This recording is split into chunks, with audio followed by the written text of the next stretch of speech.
2026년 신년 첫 주일 이사야서 40장 28절부터 31절의 말씀을 통해서 새 힘을 얻으리라고 하는 제목으로 함께 은혜를 나누고자 합니다.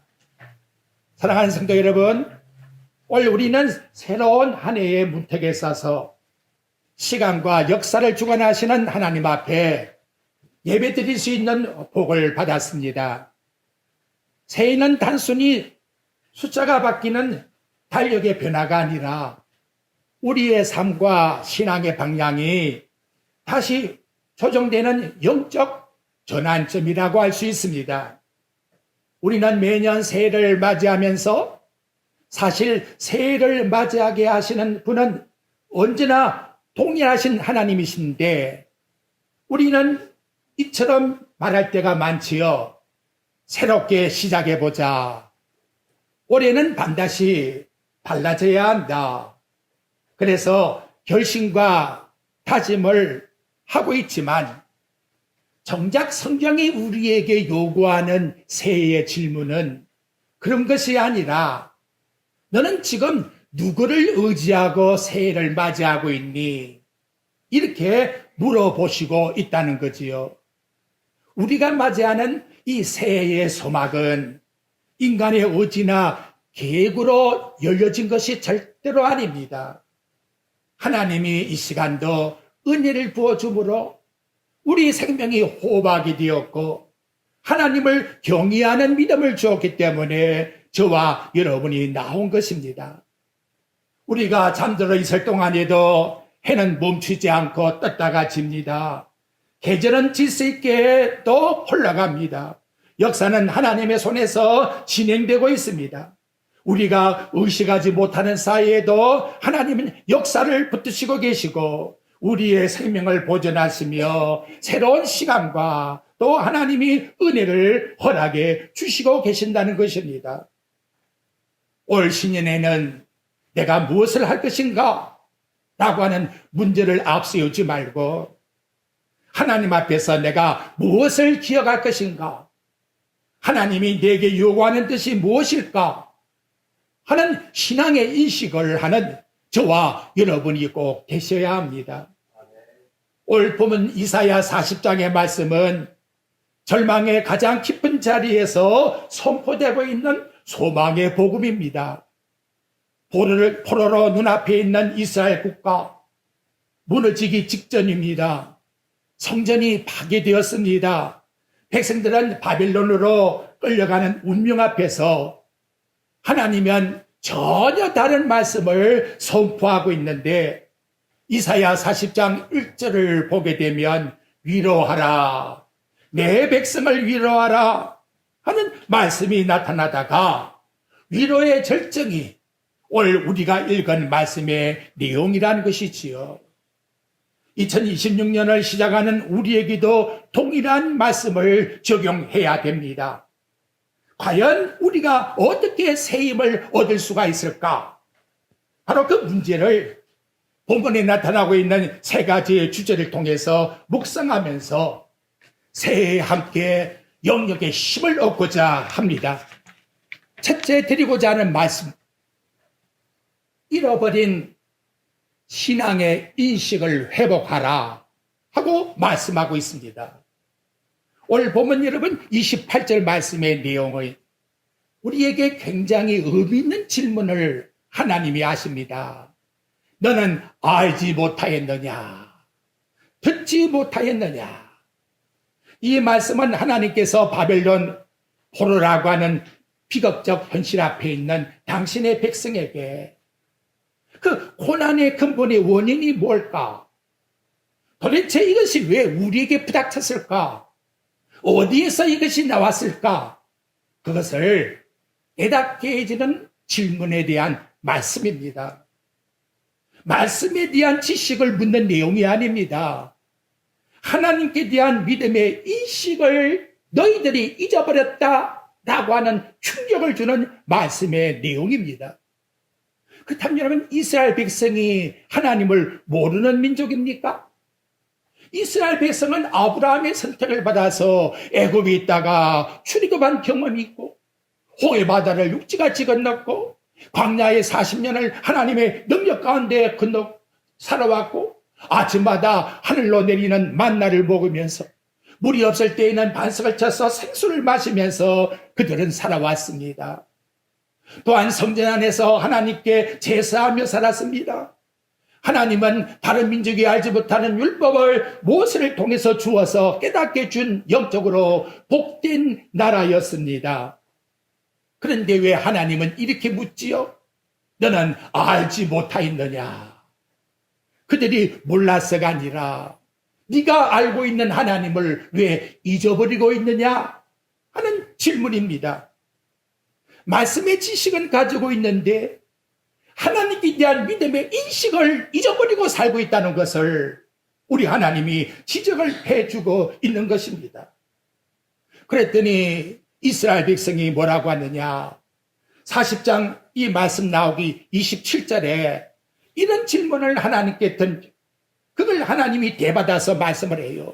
야곱아 어찌하여 네가 말하며 이스라엘아 네가 이르기를 내 길은 여호와께 숨겨졌으며 내 송사는 내 기도는 왜 하나님이 벗어난다? 왜 듣지 아니하십니까? 이렇게 말하고 있다는 것이지요. 이건 어려운 가운데서 낙심의 문제로 고백하는 것이 아니고 죄송합니다마는 오만 방자에서 오해와 불만을 가지고 하나님 앞에 도리어 토를 달고 질문을 던졌다는 것입니다. 오늘 우리의 문제가 다시 한 번 더 생각을 해봐야 되지요. 이스라엘 백성과 같은 적용을 저와 여러분도 해야지요. 하나님을 몰랐을까요? 하나님이 어떤 분이신지에 대한 인식에 대한 신앙의 믿음이 식어져서 불신앙에 빠져있기 때문에 이런 내용이 하나님께 나오는 거지요. 그렇게 오랫동안 하나님을 섬겼는데 왜 나에게는 이런 사건이 납니까?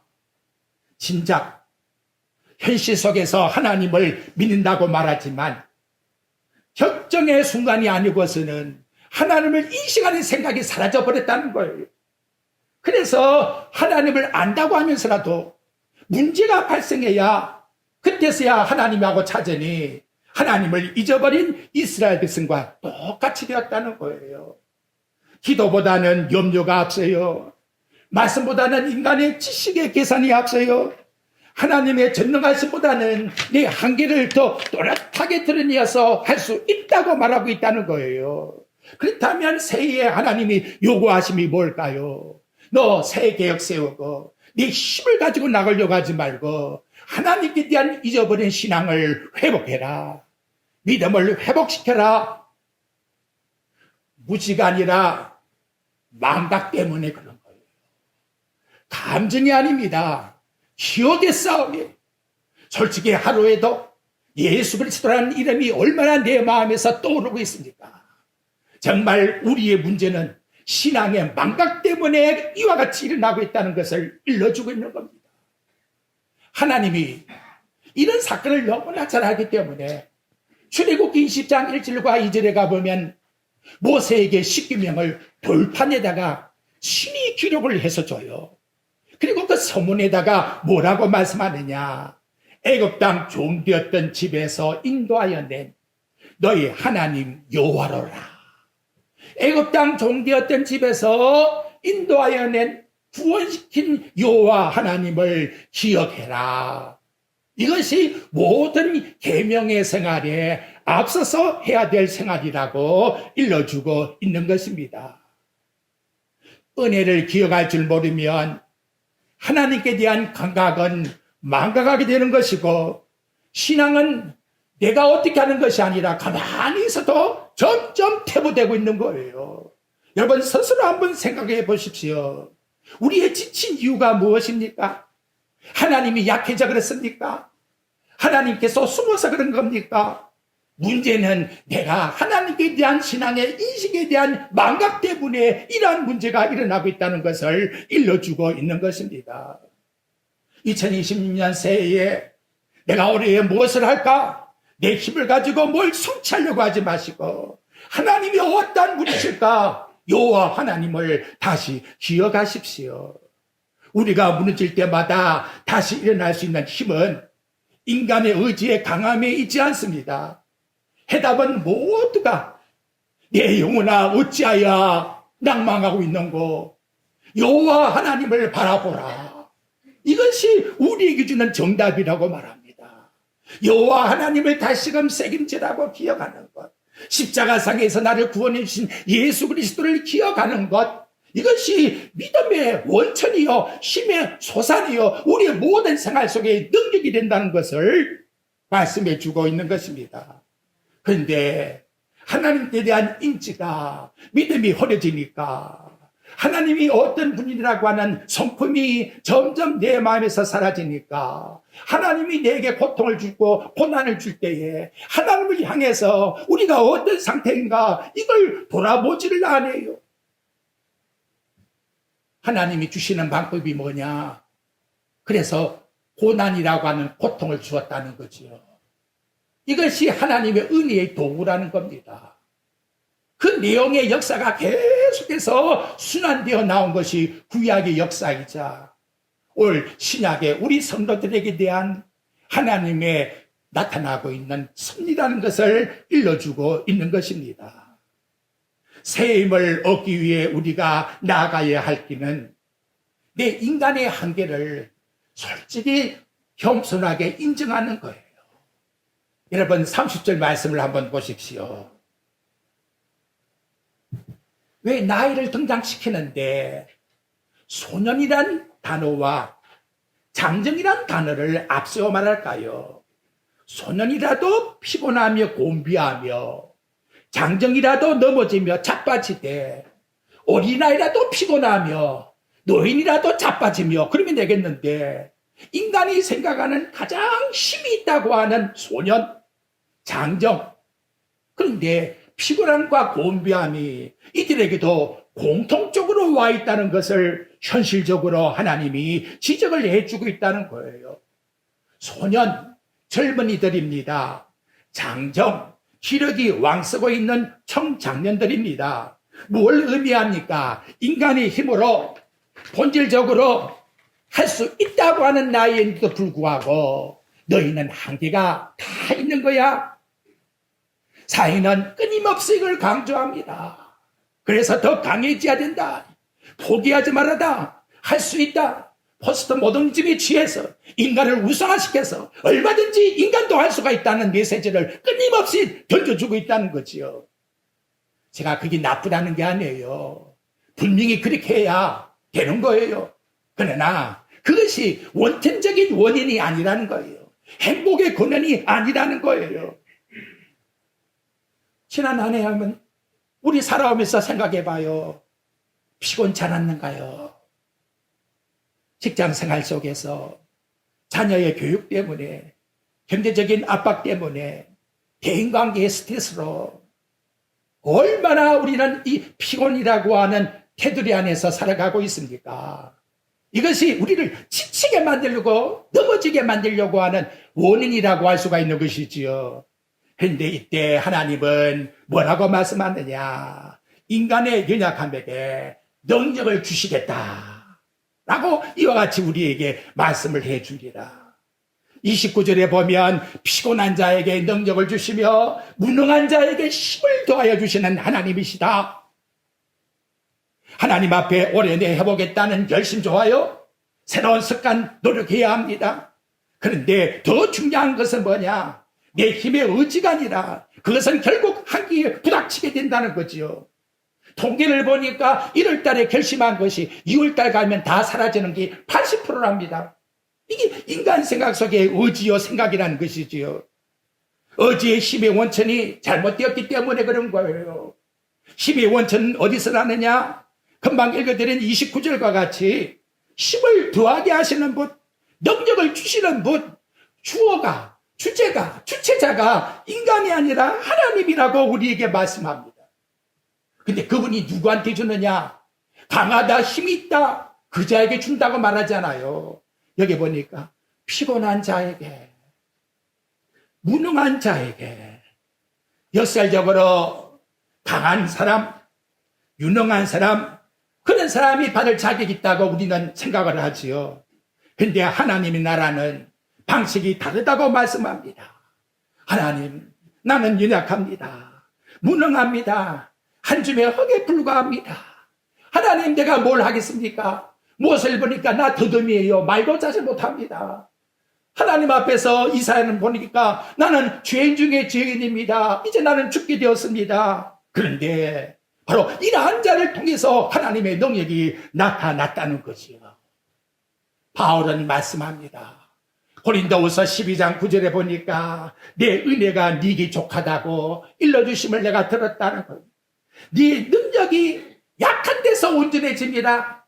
하나님 능력은 강한 데서 온전해지는 것이 아니라 내가 약하고 무너지고 내 마음이 완전히 파괴돼서 내가 아니라 내 속에 그리스도가 나타날 때에 비로소 능력이 나타난다고 빌립보 4장 13절에 말씀하지요. 그리스도 안에서 모든 걸 할 수 있느니라. 누구 안에서요? 내가 아닙니다. 그리스도 안에서. 그래서 그리스도 안에서 할 수 있는 비결이 뭐냐? 우리는 모든 것이 성취되어야만 그것이 100점으로 생각하는데 빌립보 4장 11절과 12절 보니까 비천에 처할 줄도 알고 풍부에 처할 줄도 알아. 모든 비결을 다 배웠노라. 가난할 때도 실패해서도 어려워도 질병이 들어도 그 속에서 그리스도께 대한 그 은혜의 풍족함을 누리는 그 자가 진짜 강한 자라고 모든 걸 다 가진 자라고 이와 같이 저와 여러분에게 말씀해 줍니다. 역설적이지요. 인간적으로 볼 때는 약간 듣기 싫지요. 그러면 안 돼요. 하나님 말씀은 순종해야 합니다. 하나님이 어떠한 상황 속에 내가 허락했든지 내 연약함을 인정할 때 그리스도를 의지할 때에 하나님의 능력을 부어주신다. 세 번째, 하나님의 은혜는 나는 할 수 없다고 고백할 때에 은혜가 임한다는 거예요. 나는 할 수 있다와 나는 할 수 없다를 거기 차이점을 비교해 보았습니다. 나는 할 수 있다고 하게 되면 인간 중심의 신앙 고백이 되는 거예요. 고백은 어떻게 보면 긍정적입니다. 그래서 믿음이 있어요. 하지만 성경적으로 살펴보게 되면 이 고백은 인간의 능력과 의지를 신뢰하는 태도에서부터 출발되고 있다는 것이지요. 내 자신의 확신이 하나님을 오존하는 것을 대체할 때가 얼마나 많습니까? 하나님보다는 내가 앞세워서 그것이 뭐냐? 인간이 세우는 바벨탑이라는 거예요. 결국 세워놓았더니 다 무너지고 말았다는 거지요. 이유는 뭐냐? 로마서 3장 10절에 보니까 의인은 없나니 하나도 없다. 스스로 깨닫는 자도 없다. 하나님 앞에서 내가 어떤 존재인지를 결국 남은 예수를 배반할지언정 나는 절대로 스승님 배반치 않겠다고는 베드로가 3번씩 예수를 배반할 줄이야 누가 알았나 이 말이지요. 이게 인간의 힘의 능력의 결과입니다. 그렇다면 나는 할 수가 없다고 하는 하나님을 의존하는 은혜에 붙잡힌 신앙 고백은 뭘까요? 내가 할 수 없으니까 나는 이제는 포기하고 다 끝났다. 그런데 하나님 앞에서 이것이 신앙의 출발점이 된다는 거예요. 이것이 믿음의 원천이 되는 것이고 하나님 앞에서 은혜를 받을 수 있는 자격의 포인트가 된다고 일러주고 있는 것입니다. 하나님의 능력을 입고자 하십니까? 은혜를 받고자 하십니까? 하나님 앞에서 주시는 그 은혜 속에 풍성함을 누리고 싶습니까? 고린도후서 3장 5절에 바울은 분명히 말씀합니다. 우리가 무슨 일을 하든지 우리에게서 난 것이 아니어요. 내가 낫다 하면 그때부터는 내가 출발되는 거예요.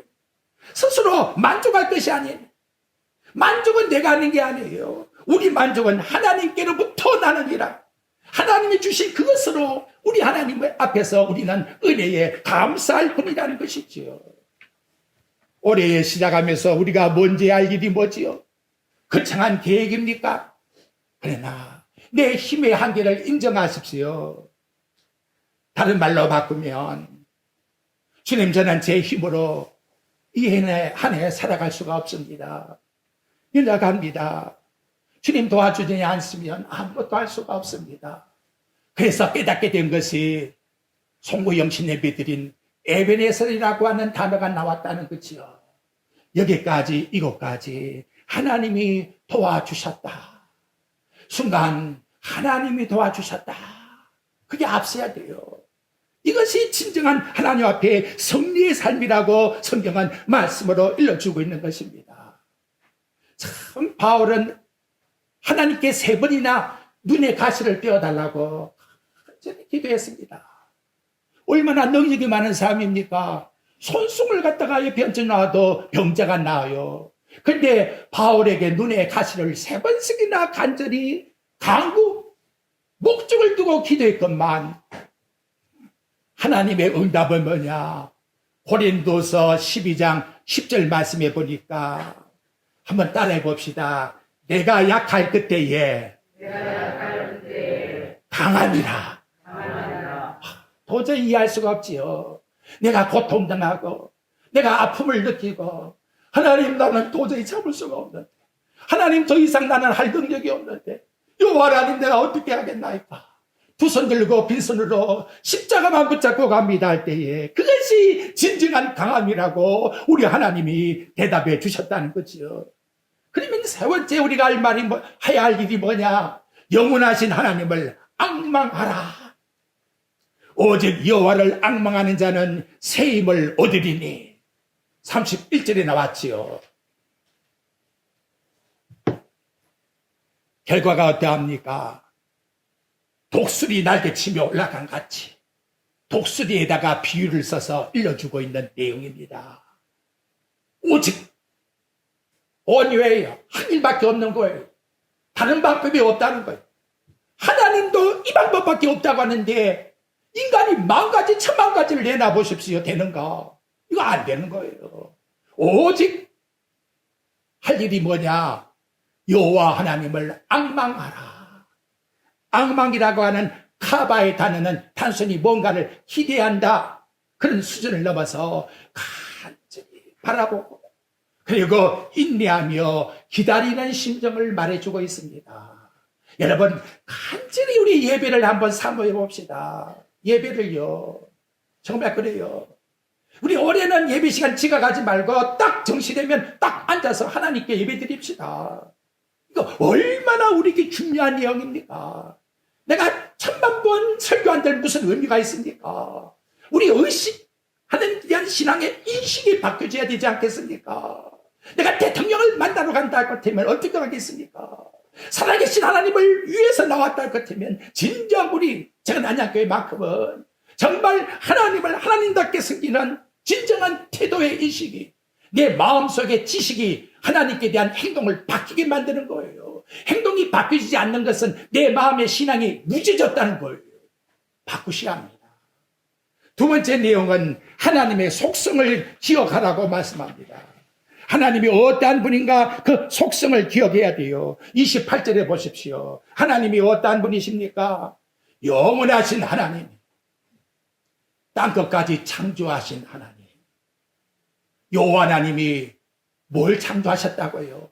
세상을 땅끝까지 창조하셨다.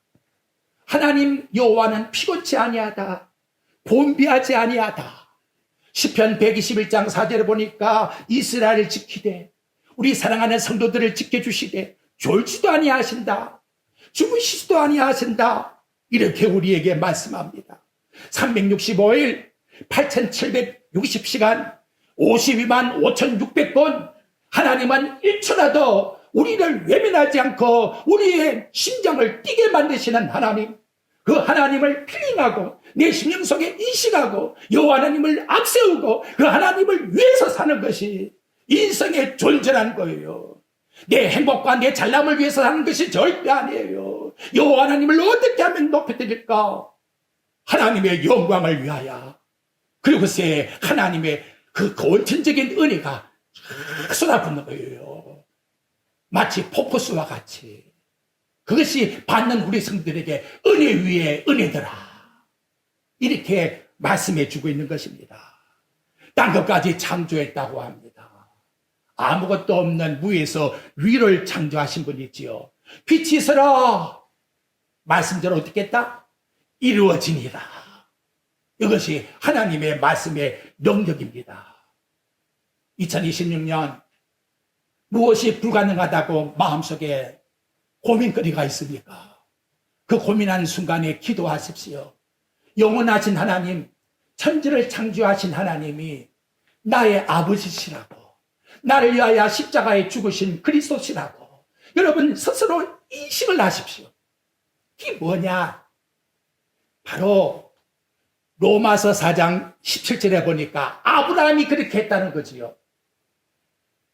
독자 하나밖에 없는 이삭을 하나님이 갖다 바치라니까 아브라함이 어떻게 하나님께 대해서 생각했느냐?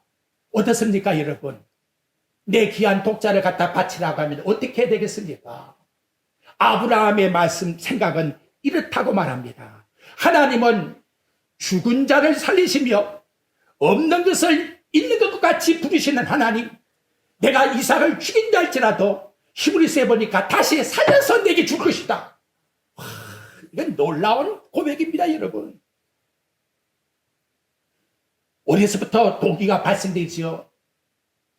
창세기 11장 6절에 보니까 하나님을 믿음에 하나님이 그를 어렵다 하더라. 그전에는 그게 없었는데 아브라함아 잠깐 나와봐. 밖으로 데리고 나와서 저 하늘의 별을 한번 보아라. 저 별을 누가 창조했지? 우리도 여러분 하늘의 별을 한번 보십시오. 별이 안 보인다고요? 저 태양을 한번 보십시오. 누가 지으셨다고요? 끝났잖아요. 뭘 더 염려할 것이 있습니까? 오늘 이것이 하나님께서 우리에게 약속하시는 말씀이라고 일러주고 있습니다. 다음, 명철이 한이 없다고 말씀합니다. 여러분, 하나님께서 우리에게 요구하신 뜻은 하나님은 명철이 한이 없다라고 우리에게 28절 하반절에서 말씀해 주고 있다는 겁니다. 명철이 한이 없다. 우리 인간도 구하는 게 그거지요.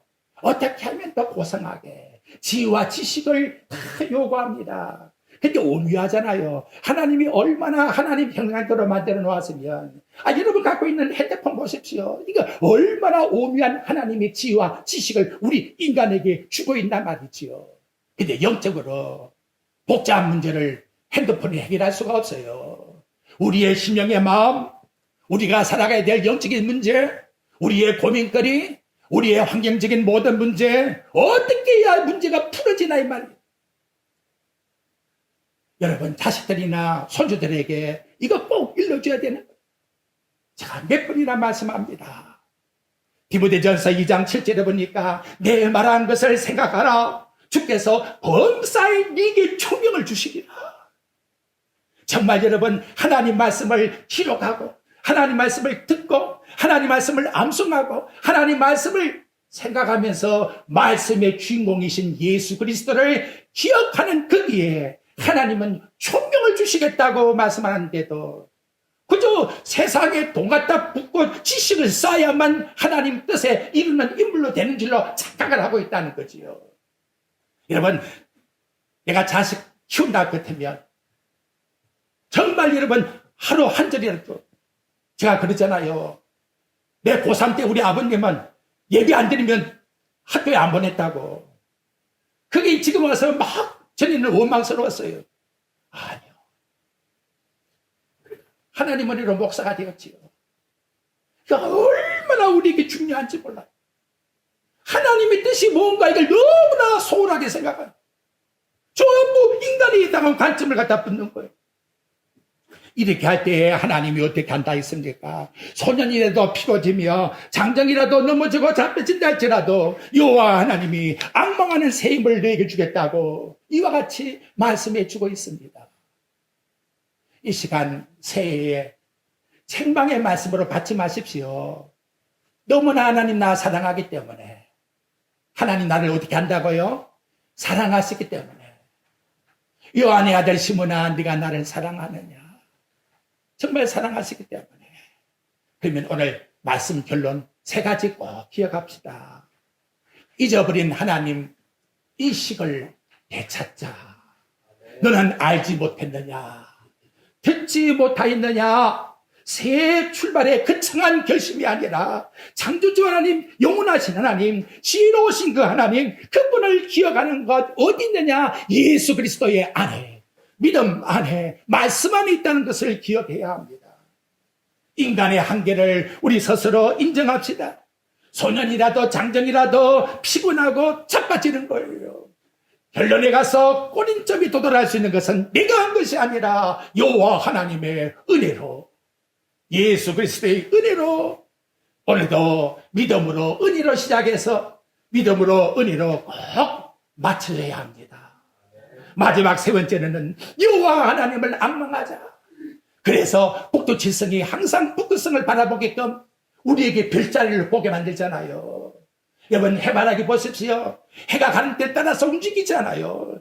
이렇게 여러분, 천체를 통해서 하나님은 우리에게 신앙적으로, 무언적으로 가르쳐줍니다. 그분은 피곤치 아니하십니다. 곤비하지 않습니다. 명철이 한이 없으십니다. 다니엘과 세 친구를 보십시오.